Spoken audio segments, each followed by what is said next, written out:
के लिए, घर के खर्चे के लिए सुबह से शाम तक ठेला लगाते हैं। जैसे ठेले पे जाता भी हूँ तो वह मुझे कहते हैं नहीं तू पढ़ाई कर, ये मैं कर लूँगा। या मम्मी आ जाती थी वहाँ से कि नहीं तू अंदर जाके पढ़ाई कर, ये मैं हाथ बंटवा दूंगी। नमस्कार, स्वागत है आपका एमपी तक पर। मैं हूं रवीश पाल सिंह।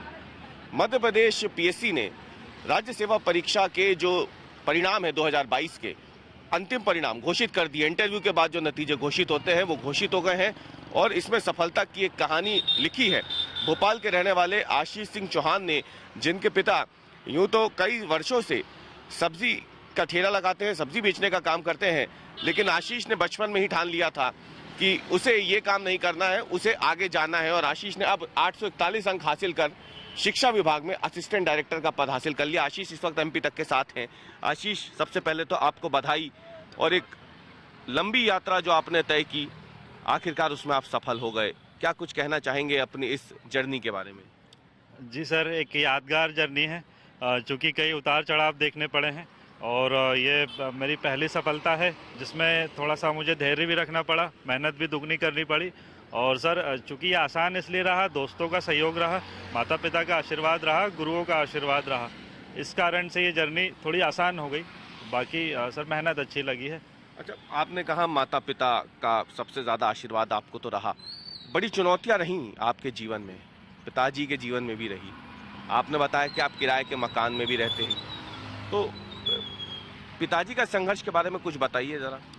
जी सर, पिताजी चूँकि मुख्य पहले आज से 10-12 साल पहले वो मुख्य मतलब मुखिया हुआ करते थे, तो जिसमें उन पर घर की जिम्मेदारी पूरी एक साथ थी, जिसमें बच्चों को पढ़ाना और घर का पूरा ध्यान रखना, घर का किराया वगैरह देना। लेकिन जिस समय के साथ थोड़ा उनका स्वास्थ्य, माता पिता दोनों का ही स्वास्थ्य थोड़ा सा ऐसा हुआ, तो उसमें कम उम्र में भाई जो बड़े भाई हैं उन लोगों को घर संभालना पड़ा। और सर वर्तमान में भी लेकिन पिताजी मेरे अभी अपने दैनिक खर्चे के लिए, घर के खर्चे के लिए सुबह से शाम तक ठेला लगाते हैं और अब थोड़ी बहुत सब्जी भाजी लाकर वो बेचकर थोड़ा जीवन यापन करते हैं। और उसी में मुझे अपने मतलब पढ़ाई के लिए प्रोत्साहित करते हैं कि वो कहते हैं कि तू अधिकारी बनेगा और ये हमें पता है कि तू ये सपना पूरा करेगा, तो तुझे पढ़ना चाहिए, लगातार पढ़ना चाहिए, कोई दिक्कत नहीं है, घर हम संभाल लेंगे। तो ये संघर्ष मैंने देखा है, कई बार ऐसे भी देखा है कि सब्जी बेचते समय मैंने उनकी उंगली कटते हुए देखी है ना। तो ऐसे क्षण पे जब मुझे लगा कि यार ये ज़्यादा हो रहा है, मुझे जाना चाहिए, लेकिन फिर भी उन्होंने रोका कि नहीं ये तो सब चलता रहेगा। उन्होंने कभी नहीं बोला कि हाथ बटा दे मेरा कभी, या फिर उनका लक्ष्य था कि नहीं पढ़ने वाला बेटा है, इसको तो पढ़ाई में रहो? जी सर, मैं कभी जैसे ठेले पे जाता भी हूँ तो वह मुझे कहते हैं नहीं तू पढ़ाई कर, ये मैं कर लूँगा। या मम्मी आ जाती थी वहाँ से कि नहीं तू अंदर जाके पढ़ाई कर, ये मैं हाथ बंटवा दूंगी। तो उन्होंने कभी ऐसा नहीं कहा कि तुझे ये करना है। उन्हें पता था कि उनके बच्चे को कुछ बनाना चाहते थे, तो उसी दिशा में उन्होंने हमेशा प्रोत्साहित किया है। ये बताइए कि आपको कब लगा कि मुझे जो है सिविल सर्विसेज में आना है?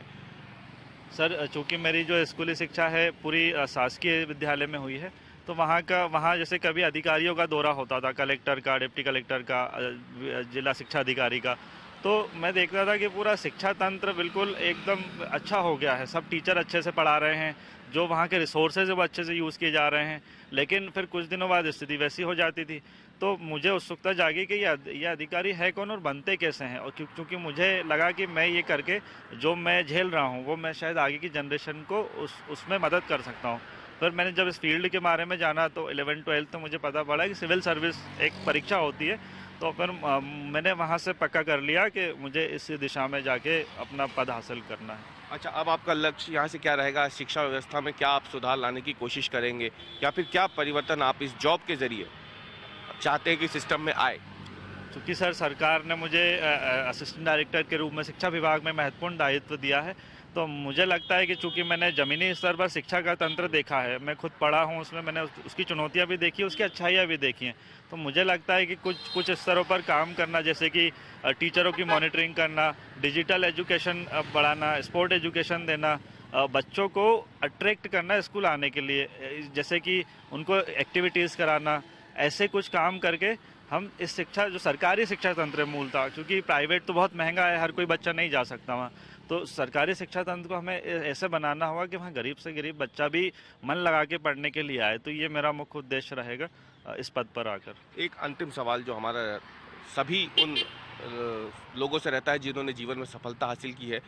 आप क्या मंत्र देना चाहेंगे उन तमाम लाखों युवाओं को जो प्रतियोगी परीक्षा की तैयारी करते हैं, जिनका सपना भी आप ही की तरह होता है? आप क्या मंत्र देना चाहेंगे? सर, सफलता प्राप्त करना, इसका चूंकि किसी महान विद्वान ने कहा भी है, इसका कोई शॉर्टकट नहीं होता। तो एक तो हमें मेहनत करने से पीछे नहीं हटना है कि हम किसी कोचिंग के नोट पे डिपेंड हो रहे हैं या कोई यूट्यूब पे डिपेंड हो रहे हैं। हमें अपने नोट्स खुद अच्छे से बनाने चाहिए, पूरा सिलेबस समझना चाहिए, फिर अपनी रणनीति के अनुसार तैयारी करनी चाहिए। और दूसरा सर, इसमें मैं तकनीकी चीज़ों पे ध्यान देना मतलब गौर करना चाहूँगा कि सोशल मीडिया के इस दौर में डिस्ट्रैक्शन होना बहुत आसान है सर। रील्स में हम घुस जाते हैं, मोबाइल रात भर चला सकते हैं और सोशल मीडिया, फेसबुक, ट्विटर, इन पे अपना समय बर्बाद कर सकते हैं।